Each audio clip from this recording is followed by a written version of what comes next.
Babe, video tayo. I-compilation lang to para sa mga... alam nyo ba mga ka-vibes, napakaswerte ko dito sa asawa kong to. Na napakabait, alam mo napakamaalagay nitong asawa kong to. Kaya dapat to ginagawang prinsesa.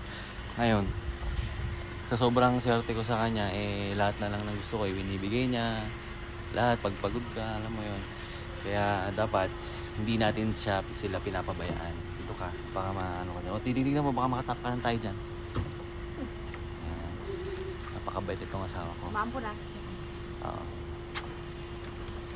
Ayan.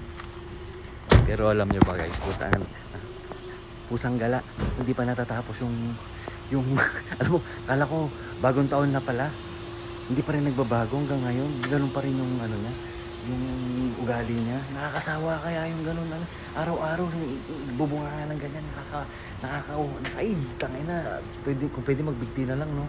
Kaya sabi ko sa inyo, mag-asawa kayo ng ganyan, ayun, no, na napakabait, ha. I love you, babe.